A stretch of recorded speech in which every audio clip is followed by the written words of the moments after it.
Good morning and welcome to your Daily Sparks. You know, some weeks ago we had some huge storms roll through our area.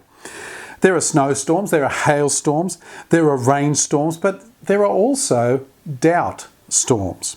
Every so often a doubt storm rolls into my life, bringing with it a flurry of questions and gale force winds of fear.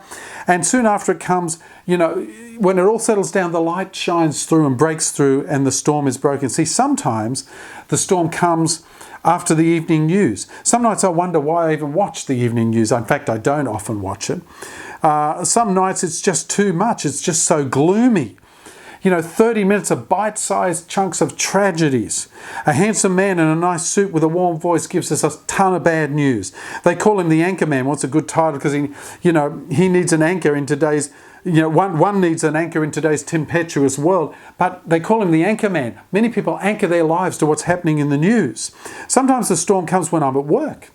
Sometimes it comes, when I'm sitting here and I'm hearing of homes and people's lives and tragedies and divorce and all this sort of stuff. More needs than money, more questions than answers. And then on Sunday, as a pastor, I stand before a church with a sermon in my head and 30 minutes on the clock. I do my best to say something that will convince a stranger that an unseen God hears even in the midst of this tempest.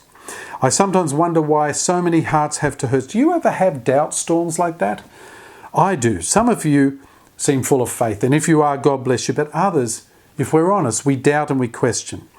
Doubt storms are those turbulent days when the enemy's too big, the task is too great, the future's too bleak, and the answers are too few. When we say to ourselves, when God comes, all pain will flee and life will remain tranquil. No questions will remain when he comes. But until then, we're faced with a sea of doubt.